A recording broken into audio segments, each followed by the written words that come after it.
Hey, reading labels is the chapter that you're going to receive by the end of tonight in your email. I'm going to review some of it now, and then I'm going to come back on again tonight live so that you can ask questions. We can have some dialogue. So if you're having a Friday night in, let's chat. It'll be after Skylar goes to bed, so after 8:30. In terms of reading labels, you're going to see me peek at my computer here and look at the chapter. Let's talk about reading label ingredients. So when you get a package, you're going to flip it over and you're going to read the ingredients first. The ingredients are going to come before you read calories, before you read the macronutrients or anything else. You're going to read the ingredients. Take a sweet potato cracker, for example. What do you think should be the first ingredient in a sweet potato cracker? It should be a sweet potato. But I bet you if you turn that box over, you're not going to see a sweet potato as the first ingredient, or the fourth, or maybe not even the sixth. You want to focus on the first 3 to 5 ingredients on a product. After that, there's not a high amount of whatever the ingredient is, so focus on the first 3 to 5 ingredients. Let's make sure that those ingredients are things that you can recognize, things that you can pronounce. The first 3 to 5 ingredients should be high quality, and they should be listed in, they will be listed, I should say. The first ingredient has the highest amount of contents in that package, and then it goes in a descending order. So if the first ingredient is sugar, that means the majority of that product is sugar. You'll see this with water. Sometimes water is the first ingredient, and you probably don't want to pay for water. Next, you're going to look at the serving size and serving portions on the product label. Often a package can make calories look better because the label on the back is only showing what a half serving is, or a third cup, or some bizarre number. And as humans, we tend to eat our whole plate, or what's in front of us, the whole bag, a whole bar, and it's usually more than 1 serving. I want you to forgive yourself for doing that in the past. Now going forward, look at the serving size, take that amount out of the bag and put the bag away. You probably already know to do that, but here's a friendly reminder to do it. You do not want to put your hand right into the whatever bag of whatever and just start munching. Take out the serving size, put the bag away. All right, next you're going to look at the macronutrients, which are carbs, fat, nourishing fat, and protein. And this is a big one. Macronutrients are very important to your overall health, and you can subscribe to whatever beliefs you want. I'm not going to tell you what to believe. This lesson and this program are based around including all 3 micro or macronutrients. So this isn't a keto program or a paleo program. If you are interested in those, someone like Rob Wolf, actually I have a book here. No, it's upstairs. Rob Wolf is a good paleo guy. And then keto, Thomas DeLauer is a good keto guy if you're interested in that.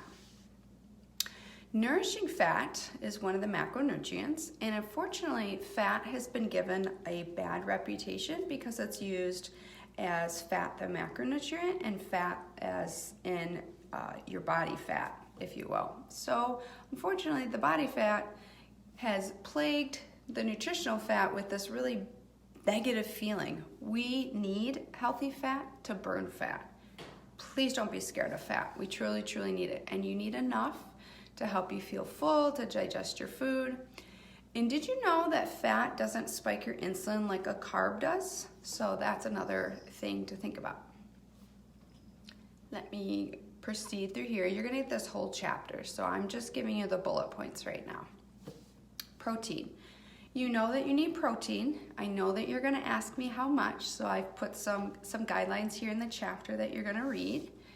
Protein is what builds our muscles, and we need protein on most days, not all days, and it can come from a number of resources other than animal products. You can do it. You can get protein from lentils, from beans, from quinoa. Something like quinoa and beans actually cross over into protein and healthy carbohydrate. Something like an egg is protein and healthy fat. Protein also helps with immune function and helping fighting inflammation. And here's what JJ Virgin has to say about it. What's more, the amino acids that make up protein are not only the building blocks for muscle, but also for hormones and neurotransmitters that guide everything from your appetite to your mood. It's clear that protein has a significant impact on your health. That quote is from the book, The Sugar Impact. I put a picture of that in this chapter. I have the book right here. Looks like this. I could do a whole class academy on just that book. It's so life-changing. If I could tell you to go pick up one book, it'd probably be this one. If you want to use a small kitchen scale, you can. That's how I kind of got started when I used to eat meat, to know that 4 ounces is typically the serving size for a woman and 6 ounces for a man. Again, that's just typical. JJ Virgin's recommendation is 0.5 grams to 0.75 grams of protein per pound of body weight. So someone that's 150 pounds should consume on average 75 to 113 grams of protein. To me, that's a wide range. How do you know where you need to be? This is where you put your detective hat on, and this is where, when we track our food starting next week, you'll start to figure out what your body needs. I don't have an individual answer. You're gonna have to figure it out. I give you the tools and you use the tools to figure it out. Finally, your complex carbohydrates, your third macronutrient, and you want carbs. Please, please don't be scared of carbs. Carbs have really good glucose in it that your body and muscles need to function. And we don't need to be scared of them. We do want to be scared of things like white pasta carbs. Those carbs are just empty calories, and they really do make you fat. So instead of thinking of fat is bad, think white pasta bad. How's that? And I don't necessarily love the term bad. I don't want you to feel bad. I don't want you to feel bad about yourself or anything. I just happen to know that that term resonates with people. So now that I've used it, maybe we can come up with a different one. Not as healthy. How's that? All right. Carbohydrates are listed in 2 different ways on ingredient labels. They're listed as total net carbs and then added sugars.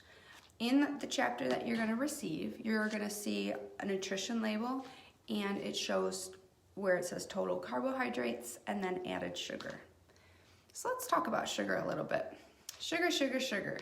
I know, Kelly, you're very interested in this. You'll appreciate some of the context in here.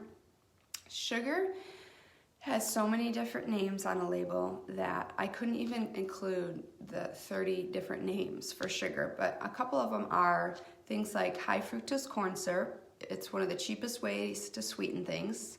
If you could get away from high fructose corn syrup, it's in things like maple syrup, pop, then you'll be doing yourself a huge favor, and that's a little win in the step towards health. Maltodextrin, dextrose. Here's one I never knew. Apple juice concentrate. Until I started learning about labels, I didn't know that apple juice concentrate, all that means is sugar. That's it. And sugar is addicting. I want you to know this. It is addicting. And the more you fuel your body with it, the more it will crave it. It will give you those insane hunger cravings, like you're gonna die if you don't eat right now. And you really think you're gonna die. You won't, but you're gonna feel that way. As you start to broaden your fasting window and decrease your window of eating, your sugar cravings will decrease. They will diminish. Did you hear what I said? As you decrease your eating window, your sugar cravings will diminish. That's a win. And this is because the bad bacteria are being starved. There's no fuel for them. And so they go bye-bye. Try to consume as little sugar as possible. I will not say no sugar. You don't need to go no sugar. Consume as little as possible.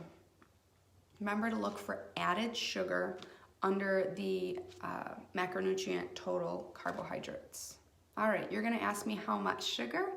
Don't have an answer for you. You have to figure that out. I have some guidelines though. They're in the chapter here. Some people are gonna tell you 30 grams or less of added sugar a day. Some resources tell you 50. I don't think there is an answer. I think you have to figure that out. And the way we're gonna do that is by starting next week, we're gonna be tracking our food with the app, Lose It. Alrighty, keep scrolling. Made with is a marketing scam. That's all it is. Made with whole grain. They're hoping that you don't know that made with whole grain, they could put a whole grain as the 9th ingredient and make you think that you're having something fantastic. Made with whole grain is different than whole grain. So if it's made with, you want to steer clear because you really don't know what's in it. And if it says whole grain, it's probably the 9th ingredient, steer clear. As a general rule of thumb, if a product says made with a whole grain, where does it fall in that ingredient label? Is it the 1st, the 5th? And furthermore, regardless of where it falls, made with whole grain can contain gluten. So Steph, someone like you, does not want something made with whole grain because it's going to contain gluten, most likely.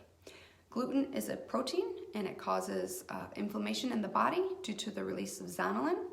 Zonulin is a chemical that triggers the walls of the intestinal lining to open up and let things pass through in the bloodstream when they aren't supposed to do so.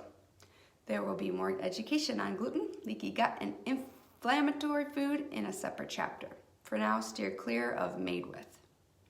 Number 3, natural or all natural. Natural is not a strictly regulated term. Natural could be a label placed on just about anything. Natural food coloring. Who wants natural food coloring, right? Again, you could easily Google toxic food dyes and come up with countless research sources talking about the horrific effects of this garbage. You can read the rest of what I wrote. This is me reading my own writing. I hope that you don't mind that I'm kind of reading it as we go along. Centrum, a company that has been around for a long time, uses junk fillers and dyes in their vitamins that are all natural. Steer clear. Number 4, GMOs. You have likely heard a ton about GMOs because you're smart and you know to stay away from them. It's a genetically modified food. You'll find 9 out of 10 experts are saying GMOs are bad, and you'll find one that says they're not bad. GMOs are known for being endocrine disruptors.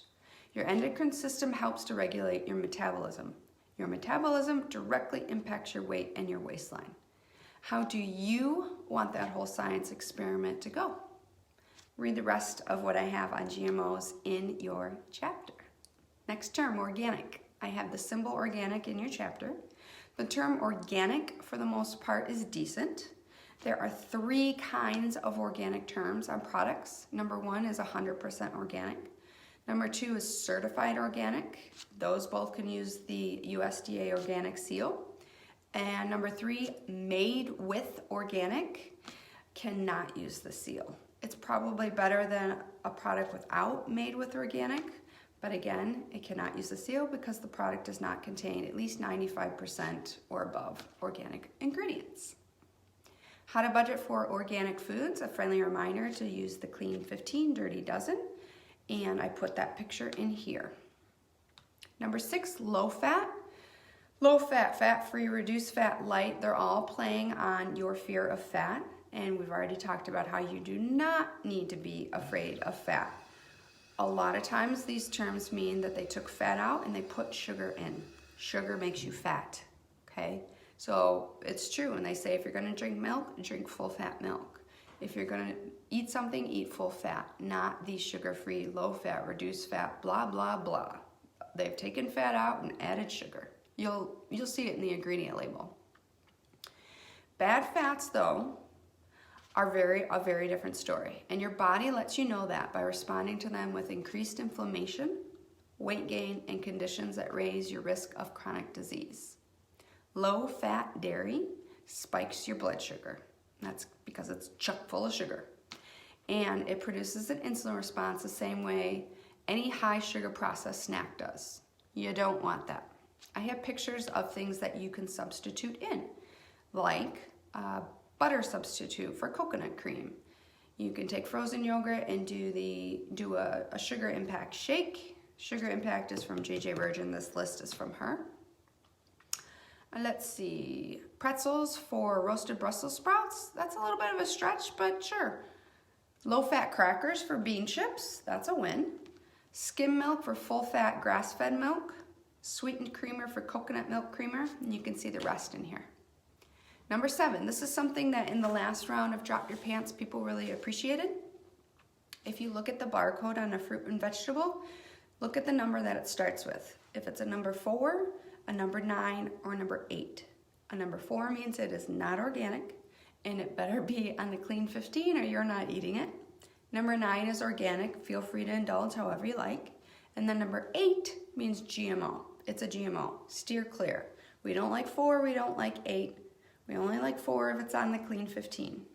You really want a number 9. 999.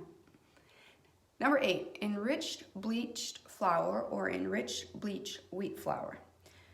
Enriched is a trick word. It sounds good. It's terrible. It means terrible. Terrible, terrible. Sounds like it's supposed to be a good word. Enriched means it's enriched with toxic chemicals like chlorine. You don't want that. It also means that the flour was actually stripped of all the healthy ingredients and it was colored to make it more aesthetically pleasing to you to bake with. I put a nice picture in here of how flour is milled. Your takeaway is that enriched means terrible. Here are some additional tips that I have come up with for you as well. The longer the ingredient list, the more processed the food is going to be.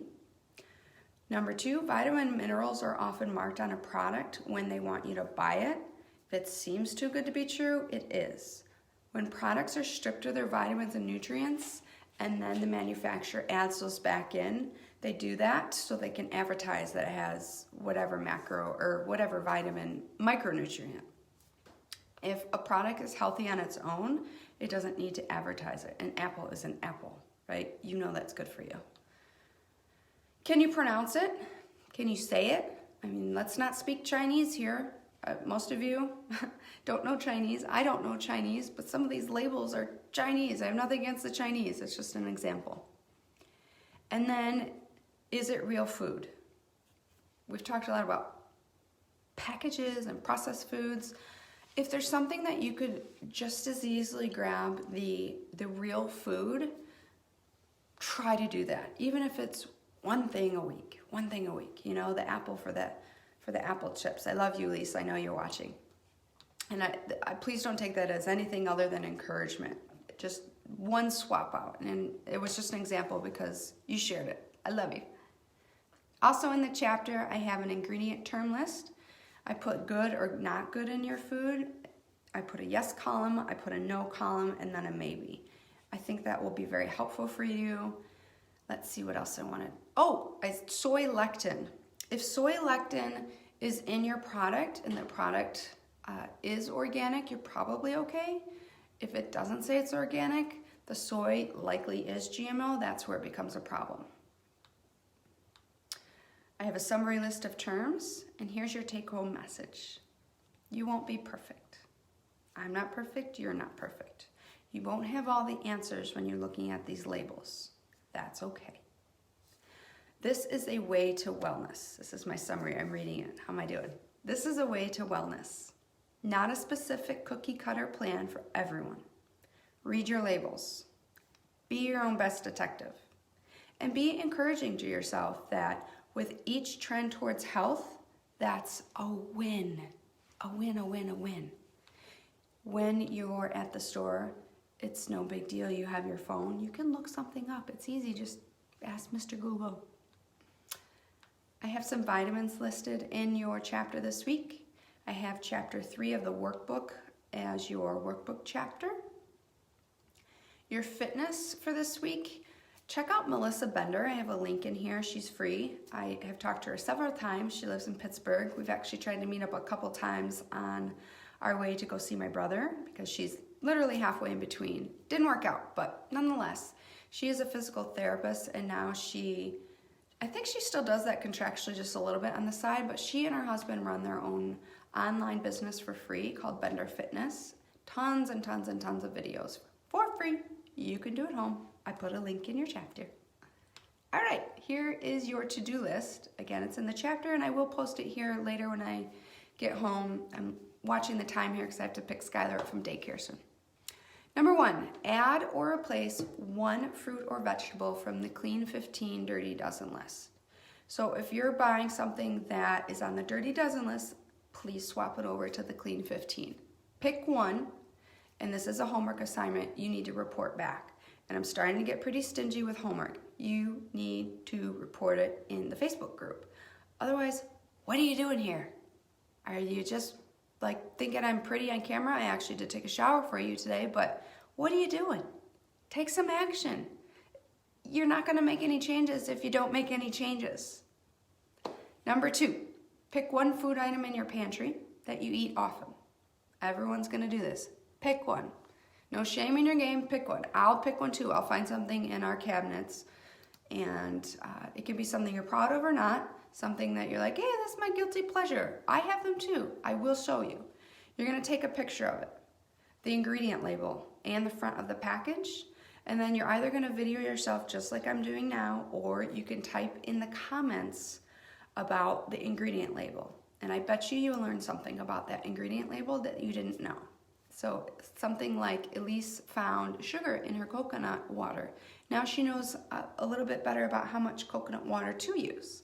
And for your benefit, I put coconut water as a healthy swap in here as opposed to Gatorade because they have electrolytes in them. And in fact, when I had the stomach flu this past winter, I drank coconut water instead of Gatorade, and it helps replenish the electrolytes. Chapter 3 is due by Sunday at 9 p.m. Sunday at 9 p.m. I'm giving you a deadline. Get your butt in gear. And then number 4, you're gonna download the app Lose It. Last time we did Drop Your Pants, I made it optional because I was trying to figure out where people were at with this. This time, it's not optional.